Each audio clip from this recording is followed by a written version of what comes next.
All right, let's start with this MISHA implant. Am I saying it right? MISHA? MISHA? Yeah, Misha's MISHA? right. Misha's right. MISHA, right? Yeah. All right, So let's this talk about it. this is cool. So I'm glad we got the audio here. So this looks wild. This looks like 2,200 a year we're implanting this. But what's really cool about this and the background to this is there's patients that have these that have issues with their arthritis, and I see a lot of them. I saw two people today that were potentially candidates for this, and when they come in, they have arthritis, and a lot of times the arthritis on the inside of the knee or the medial portion of the knee, and that's the most common one. And a lot of those patients nowadays, if they're in their late 40s, 50s, their doctors say, hey, listen, I don't have any other options for you. We're going to do a knee replacement.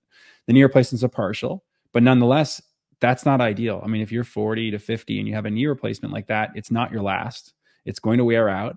And the other issue is that you have restrictions. You got to take antibiotics when you go to the dentist. You have other issues where that can last only a year. You're restricted in terms of high impact activities. And so that's really kind of one of the reasons that this came about. The second reason is there's a procedure which we have talked about and we are going to talk about called the high tibial osteotomy. And so this is something that not that many surgeons do it. It's kind of a lost art. I do a fair number of these. And what happens is people that have that issue with arthritis, they start to fall in.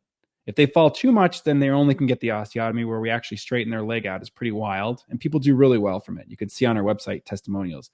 But the people that are just a little bit, or the people that are just a little bit, those people may, right now we have the osteotomy or we have a partial knee replacement, but the osteotomy is a big surgery and the knee replacement, a decent sized surgery. So this option is basically this little spring. It takes away 30% of the pressure.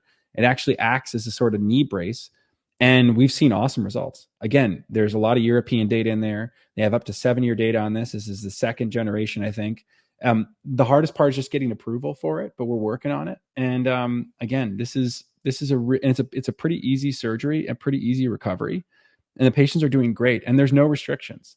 And again, absolutely worst case in this scenario, we never want to have an issue, but removal of it if you have to have it done is pretty easy as well. So this is sort of the newest cutting edge thing that's coming out, and this is a really good bridge for patients that want to buy some more time and keep up their activities. And again, Will and I know we're in Seattle. Every time you look down the street, there's like 15 people running with each other, biking, climbing, bouldering. Yep. It's just nonstop sports. I mean, I had two patients today, they're 50s, and they're like, I'm really active. I'm like, dude, this is Seattle. I get it. 60 being like, I like to run marathons. I'm like, I get it. So yeah, so this we're going to go more into this later. As this hits more mainstream, again, this is something that people have really not heard about. They're getting now, I talked to the company, I think they're getting over 2,000 inquiries a week for it. Wow. And waiting to find surgeons that are going to be trained in this, that are going to do this. And so we're going to be right there with you, telling you kind of our experience. But we're really excited down the pipeline, and this is coming really soon. And it's FDA approved. Is this, well, that's great. Is this something that you can utilize even if you've already had knee surgery and maybe it's not taking or you're not being supportive? I'm not sure if I'm saying the right words here, but is this something that you can utilize to, for lack of a better word, kind of go back and fix maybe some of the stuff that didn't work the first time and put this in? Yeah. So there's a good example. The guy that we're doing it on shortly, he had his meniscus cleaned up, and people don't see this. They don't realize it. Maybe he had a little bit of that, kind of bow-leggedness.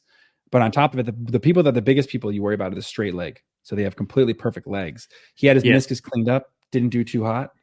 6 months later or a year later, he comes in now for me to second opinion. And I'm like, what about trying this? He's 50. He wants to run. And so that's really what it is. It just basically takes enough. It's crazy. 30% of the pressure gets rid of all that pain.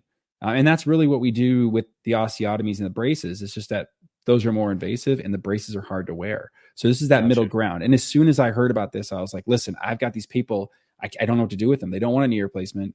We can't do injections anymore. And boom, we got this. And you keep seeing this. There's all these companies are finding niches, and there's a niche for all these things we're going to talk about. And again, like I said, we're going to talk about it for 2 minutes, and we're about 6 minutes in. But this is what happens on this show. But all right, I'll stop there. We'll move on. Learn about it on my website. We'll move on to the next topic.